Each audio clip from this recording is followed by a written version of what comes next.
हाय। आज है 16 अगस्त 2020। ये आज के 25 MCQs हैं। इसको हम 30 मिनट्स में सॉल्व करेंगे। फर्स्ट सेक्शन है पॉलिटी का। पॉलिटी का पहला सवाल है, विच ऑफ द फॉलोइंग, इनमें से कौन सा स्टेटमेंट अबाउट डेलीगेशन, ये डेलीगेशन वर्ड होता है, about delegation is are correct. पहला स्टेटमेंट है, it is the abdication of responsibility. Abdication मतलब छोड़ना, हटना। एब्डिकेशन ऑफ रेस्पॉन्सिबिलिटी, रेस्पॉन्सिबिलिटी से दूर हटना। It means conferring of specified authority by a lower authority to a higher one, मतलब lower authority ऊपर वाली किसी अथॉरिटी को कुछ कॉन्फर कर रही है। Third, it is subject to supervision and review. और फोर्थ है, it is a method of dividing authority in the organisation. अब देखिए, इसका मीनिंग हमें क्लियरली अगर पता नहीं भी है तो भी हम ये स्टेटमेंट्स एक बार सारे देखते हैं। डेलीगेशन का मीनिंग अगर हम तुरंत हिंदी में देखें ना, तो इसका मतलब होता है कि अपना कार्य कहीं और दूसरे को ऐसे देना, कार्य वर्क अलोकेशन करना, अलॉट करना, समथिंग लाइक दैट। तो ये होता है delegation.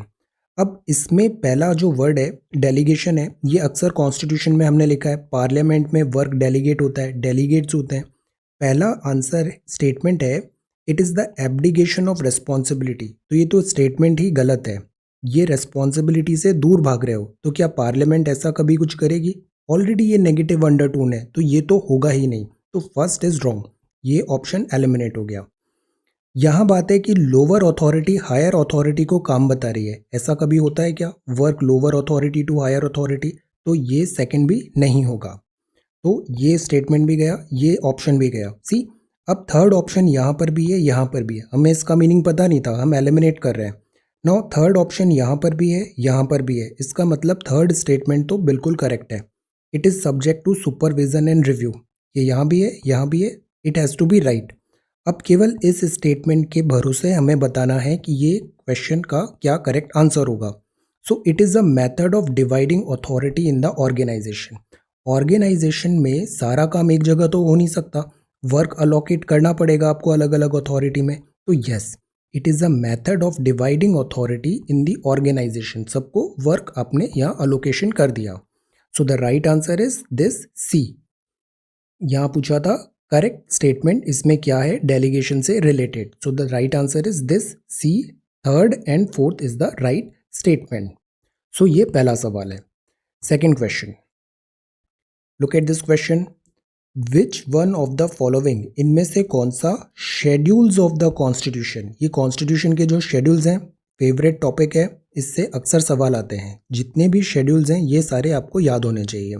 Schedules of the constitution of India has fix किया है इसने कि number of members of the Rajya Sabha to be elected from each state. अब हमें पता है जो इंडिया है, इंडिया यूएसए की तरह फेडरल तो नहीं है कि हर यूएसए में क्या होता है, हर राज्य से इक्वल नंबर ऑफ सीट्स आती है। बट इंडिया में ऐसा नहीं है, हमारे यहाँ डिफरेंट डिफरेंट स्टेट्स हैं, उसकी डिफरेंट डिफरेंट पॉपुलेशन है, उस डिफरेंट पॉपुलेशन के अकॉर्डिंगली वहाँ पर फिक्स्ड है नंबर ऑफ मेंबर्स राज्यसभा से। जैसे यूपी से काफ़ी ज़्यादा मेंबर आते हैं राज्यसभा से, बताइए यूपी से कितने मेंबर आते हैं, और मिनिमम मेंबर किस स्टेट से आते हैं। तो राज्यसभा की जो सीट है वो फिक्स की गई है, और किस शेड्यूल के थ्रू की गई है? So the right answer is this fourth schedule में यहाँ पे अलोकेशन ऑफ सीट्स है राज्यसभा के लिए। So D is the answer.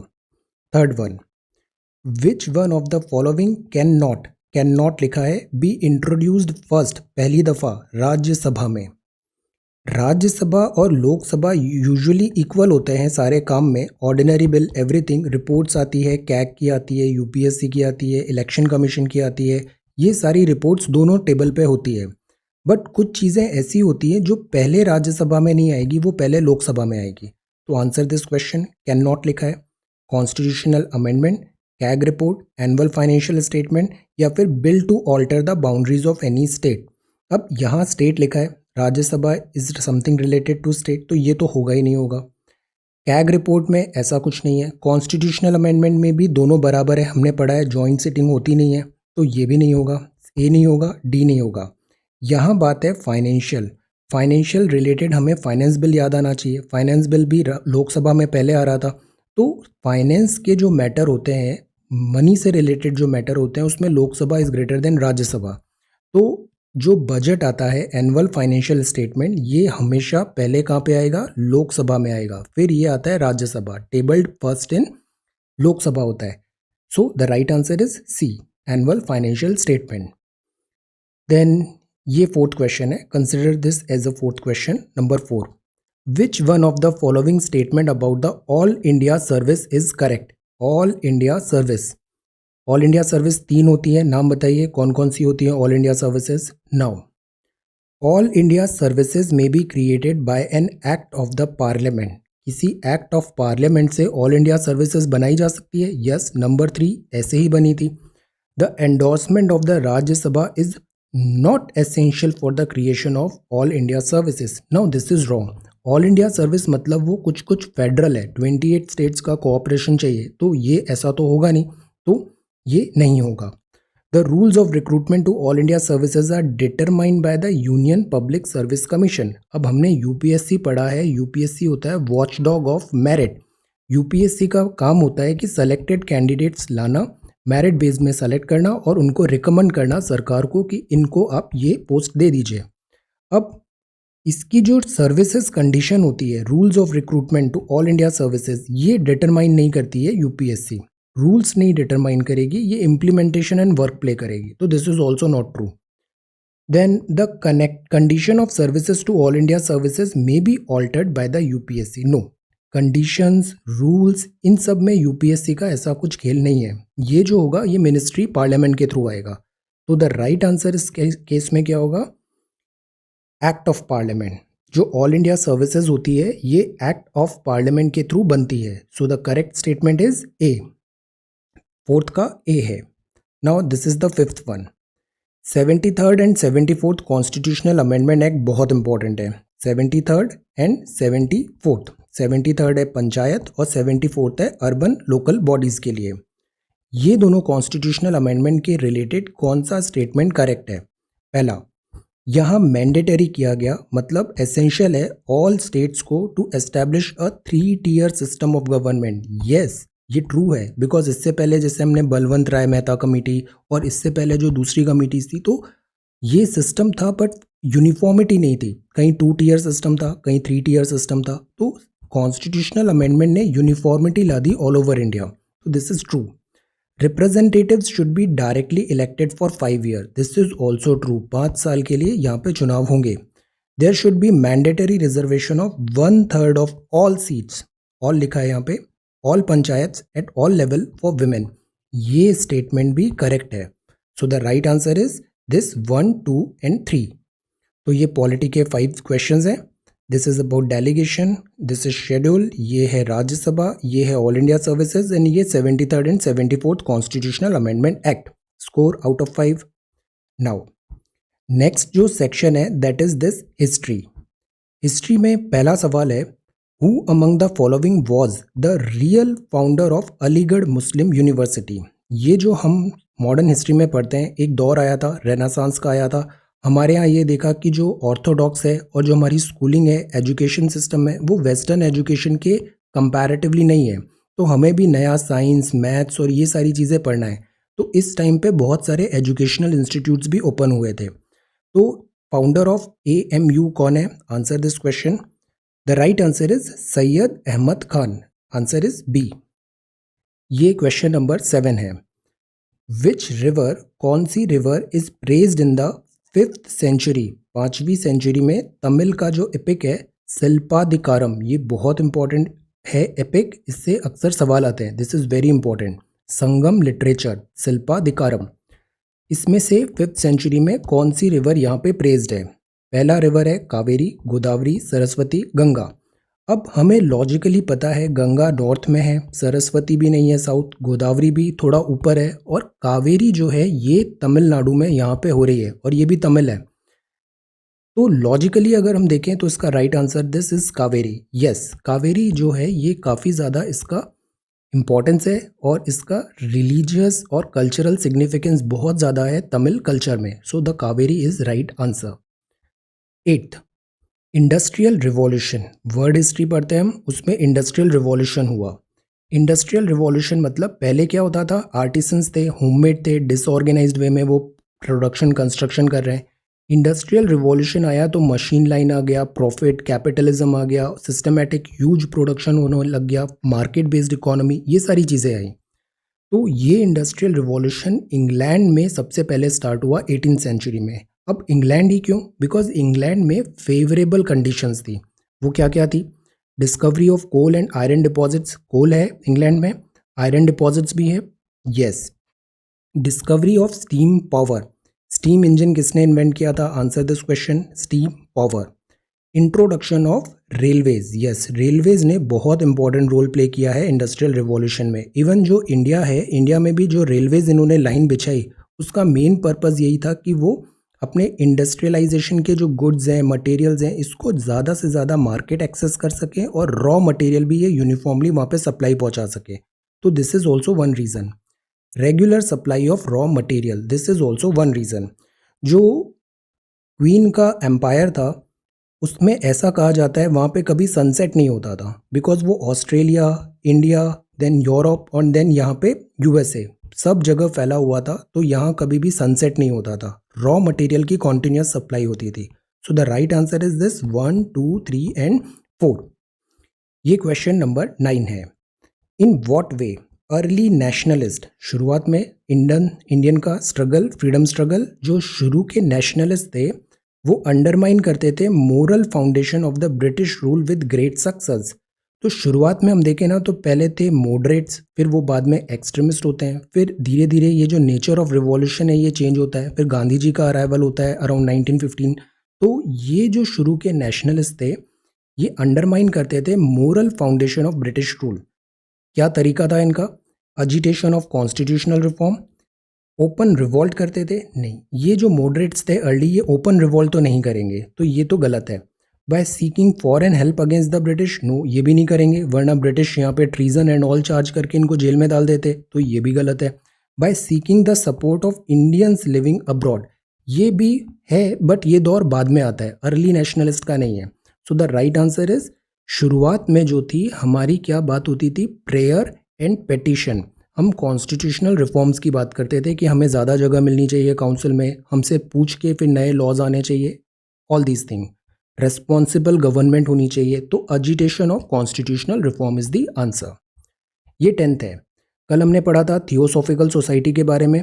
Annie Besant ने एक न्यूज़पेपर भी स्टार्ट किया था। Answer this question, the Hindu, Indian Express, Times of India या New India? Answer this, the right answer is this D, New India. ये न्यूज़पेपर स्टार्ट हुआ था। तो ये हिस्ट्री का सेक्शन है। स्कोर बताइए, दिस 6, 7, 8, 9 एंड 10। अब आता है ज्योग्राफी। ज्योग्राफी में टाइगर इस बार काफ़ी न्यूज़ में है। टाइगर सेंसस हुआ अभी, कैमरा ट्रैप्स हुए, कैमरा ट्रैप्स में हमारा Guinness books of world records में नाम भी आया। टाइगर पॉपुलेशन में भी सिग्निफिकेंट इंक्रीज हुआ है। तो टाइगर्स आर इम्पॉर्टेंट, फेवरेट है, अक्सर क्वेश्चन आते हैं। ये कुछ टाइगर रिजर्व्स हैं, इनको अरेंज करना है फ्रॉम नॉर्थ टू साउथ, मतलब नॉर्थ सबसे ऊपर, साउथ नीचे, इनको ऐसे अरेंज करना है। आंसर बताइए, दुधवा, पन्ना, पेंच या इंद्रावती? दुधवा, पन्ना, पेंच या इंद्रावती? सो इसमें करेक्ट आंसर है दिस 1, 2, 3, 4। दुधवा नॉर्थ में, फिर ये पन्ना आता है एमपी, फिर ये पेंच आता है, फिर दिस इंद्रावती आता है। तो Indravati is in Chhattisgarh. So this 1, 2, 3 and this 4। So the right answer is this C. Then ये 12th है, biological community. Biological community, biological community in its environment such as pond, ocean, forest, even aquarium में भी उसको क्या कहा जाता है? So the right answer would be, right answer क्या होगा इसमें? बायोलॉजिकल कम्युनिटी, पॉन्ड, ओशन, ये सब क्या है? ये सब एक बायोम है। बायोलॉजिकल कम्युनिटी यहाँ पे रह रही है, तो ये एक बायोम है। जैसे कि एक्वेटिक बायोम होता है, या फिर टुंड्रा बायोम होता है, इक्वेटोरियल बायोम होता है। So these are called biome. तो द राइट आंसर इज ए।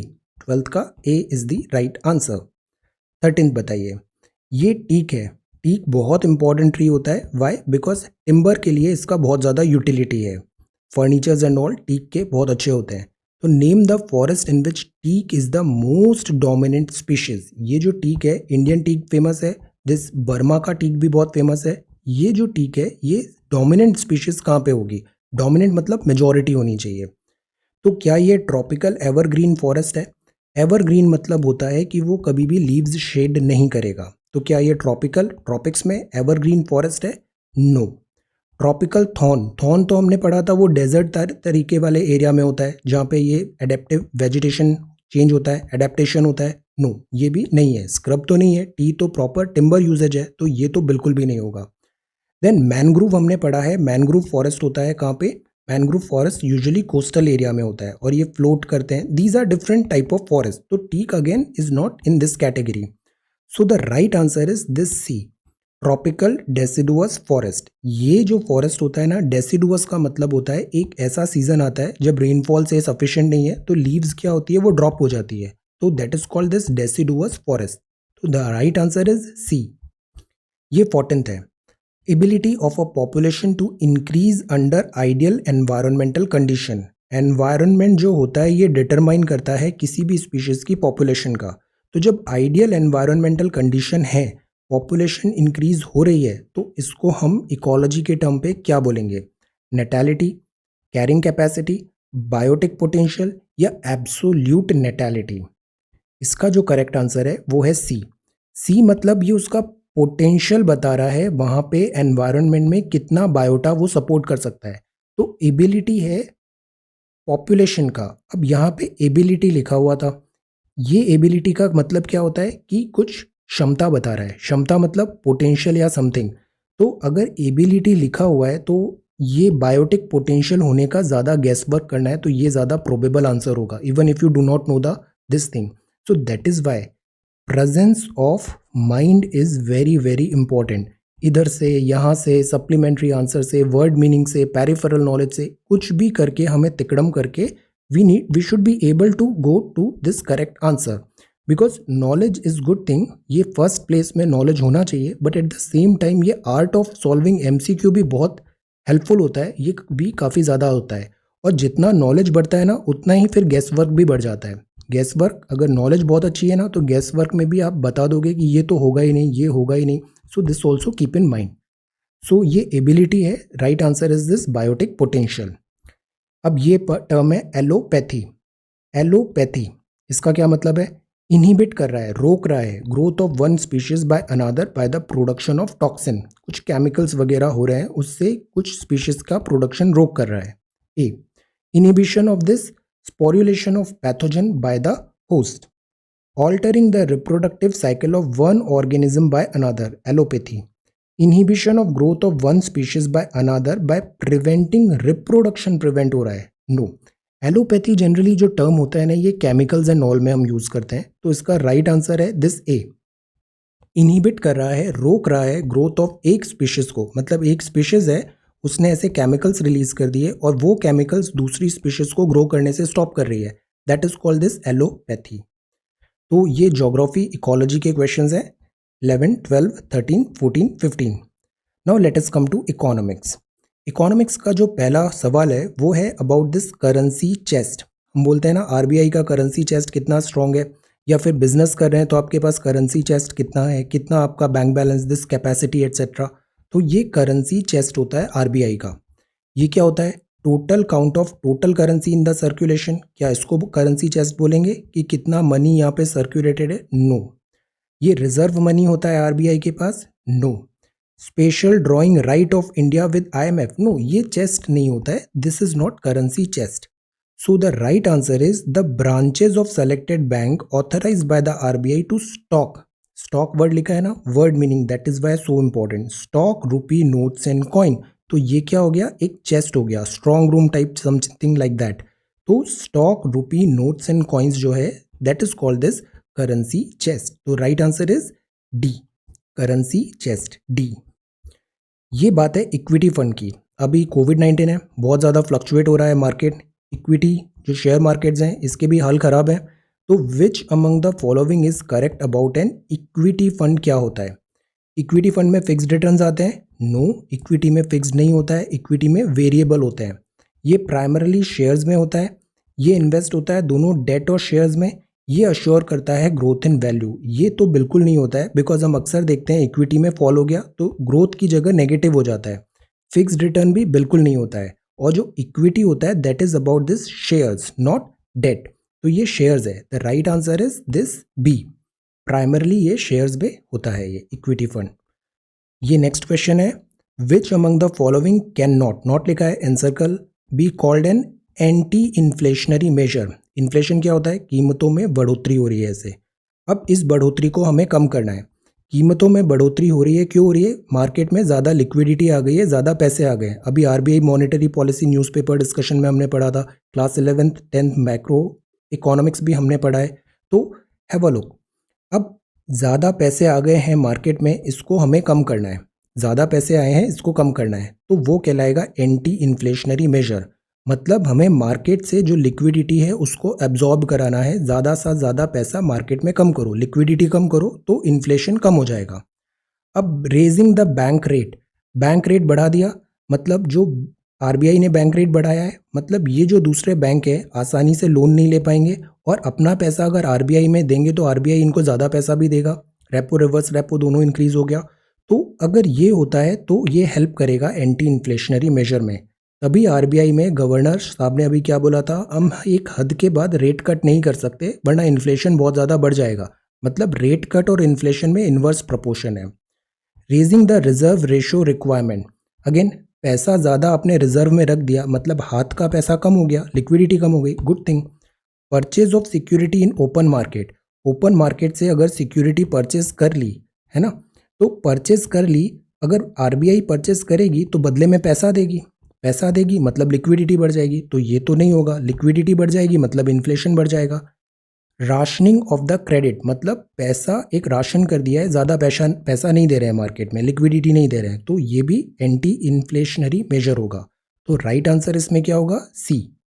सी में क्या हो रहा है? जब परचेज हो रहा है सिक्योरिटी का ओपन मार्केट में, मतलब आरबीआई सबसे सिक्योरिटी परचेज कर रही है, बदले में पैसे बांट रही है, तो मार्केट में लिक्विडिटी बढ़ गई, मतलब इन्फ्लेशन बढ़ गई। और यही अगर सेल होता, मतलब आरबीआई सबको बॉन्ड दे रही है और जितना एक्स्ट्रा पैसा है वो अपने पास ले रही है, तो मार्केट में लिक्विडिटी क्या होती है? कम हो जाती है। तो ये 18th है। ये है म्यूचुअल फंड्स। म्यूचुअल फंड्स जो होते हैं सब्जेक्ट टू मार्केट रिस्क होते हैं। अब ये जो म्यूचुअल फंड्स हैं ये रेगुलेट कौन करता है? आरबीआई, सेबी, नाबार्ड और दिस म्यूचुअल फंड दिस एएमएफआई। तो म्यूचुअल फंड्स भी अभी काफ़ी ज़्यादा न्यूज़ में है, हमने फ्रैंकलिन टेम्पल्टन केस भी देखा था। तो द पॉइंट इज़ इनका जो रेगुलेशन होता है वो सेबी करता है। यूजुअली जो इक्विटी रिलेटेड जो भी काम होते हैं सब वो सेबी के थ्रू करते हैं। तो the right answer is this B, SEBI. ये 20th है, services trade restrictiveness index. Services trade restrictiveness index, ये जो इंडेक्स है इकोनॉमी में हर साल आप देखना एक ना एक क्वेश्चन ज़रूर आता है इंडेक्स से related. Services trade restrictiveness index, ये इंडेक्स कौन रिलीज करता है? डब्ल्यूटीओ, यहाँ भी ट्रेड लिखा है, ओईसीडी, वर्ल्ड बैंक, डब्ल्यूईएफ। अब ट्रेड लिखा है but this is not the right answer. That is why guess work हमेशा सब सेकेंडरी होना चाहिए। प्राइमरी चीज़ जो होती है वो होती है नॉलेज। नॉलेज एब्सोल्यूट करेक्ट होनी चाहिए, वाइड होनी चाहिए। गेस वर्क तब होना चाहिए जब ये नॉलेज वर्क नहीं कर रही है। Services trade restrictiveness index by this OECD है। तो ये थे इकोनॉमिक्स के 5 क्वेश्चंस। नाउ ये है करंट अफेयर्स। ये बताइए, ये जो ग्लासेस होते हैं, ऑप्टिकल इंस्ट्रूमेंट्स हम करते हैं, टेलीस्कोप्स पढ़ते हैं, आई के ग्लासेस एंड ऑल देखते हैं, ये जो ऑप्टिकल इंस्ट्रूमेंट्स होते हैं ये किस टाइप का ग्लास होता है? जैसे पायरेक्स होता है, पायरो तो हमें पता है समथिंग रिलेटेड टू हीट होता है, pyro, pyre, heat, root words, तो ये तो होगा ही नहीं। सॉफ्ट ग्लास होगा तो वो डैमेज हो जाएगा, optical instrument scratches and all, ये भी नहीं होगा। हार्ड ग्लास जो होता है, अगेन हार्ड ग्लास नहीं होना चाहिए, हार्ड ग्लास तो सम रफ एंड टफ चीज़ों में होना चाहिए, समथिंग लाइक दैट। तो इसका राइट आंसर है दिस फ्लिंट ग्लास।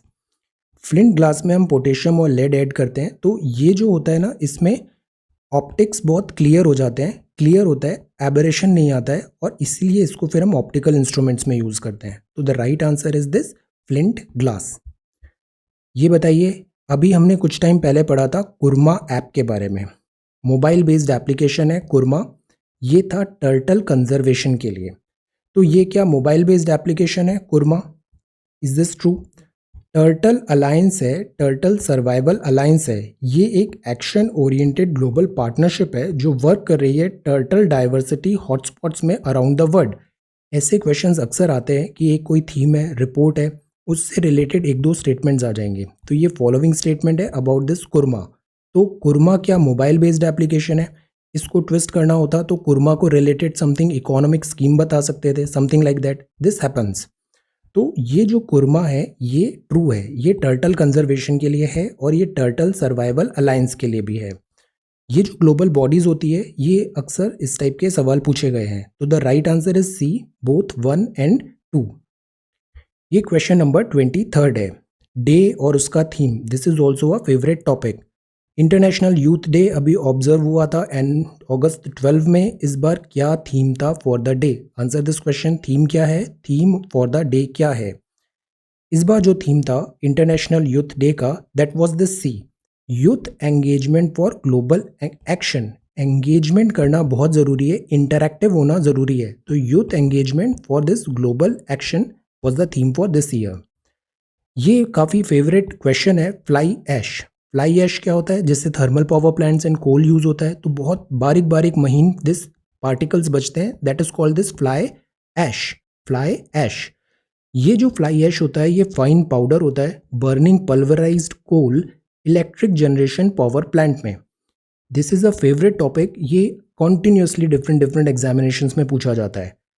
इसका पहला सवाल है, स्टेटमेंट है, इंक्रीज होता है yield of many agricultural crop. अब ये जो फ्लाई ऐश होता है ना, इसका डिस्पोजल बहुत बड़ा हेडेक है। इसको कैसे हम ख़त्म करें, डिस्पोज करें इस फ्लाई ऐश को? तो ये उसके डिफरेंट केसेस हो सकते हैं।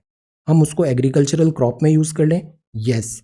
हम उसकी ब्रिक्स बना लें, ये ब्रिक्स हाई स्ट्रेंथ और ड्यूरेबिलिटी की होगी, यस। फिलिंग मटेरियल यूज़ कर लें for roads and filling abandoned mines. ये अभी हमने रिलायंस का एक देखा था न्यूज़ टैम्पलेट, उसमें उन्होंने इस फ्लाई ऐश को यूज़ किया था रोड बनाने के लिए। तो ये भी करेक्ट है, ये भी करेक्ट है और ये भी करेक्ट है।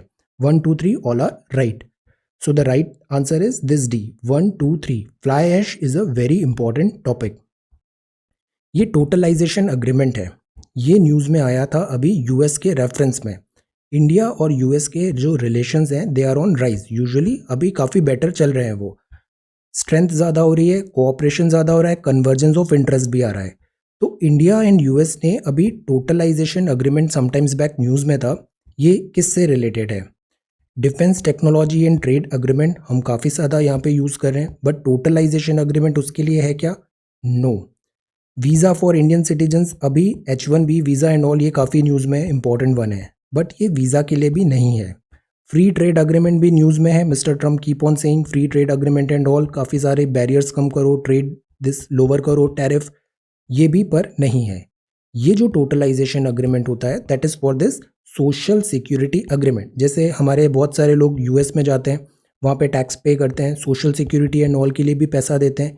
तो जो टोटलाइजेशन अग्रीमेंट होता है कि आपने एक जगह दिया है और हमारे साथ भी एक टाइप है, तो वो कंपनसेट हो जाता है, आपको कुछ बेनिफिट्स यहाँ पे भी मिलेंगे अगर आप किसी फॉरेन जगह जाके इतना ज़्यादा पेमेंट दे रहे हो। बिकॉज इंडियंस जो एनआरआई फॉरेन स्टेट में गए हैं, they pay a lot of money for this social security over there. तो ये टोटलाइजेशन अग्रीमेंट है related to this social security with USA. तो ये 25 क्वेश्चंस हैं आज के। टोटलाइजेशन अग्रीमेंट का कॉन्सेप्ट समझा। The way I am designing all these question is कि you get some learning. Difficulty level में all type of questions I try to include easy, medium and a couple of bouncers to.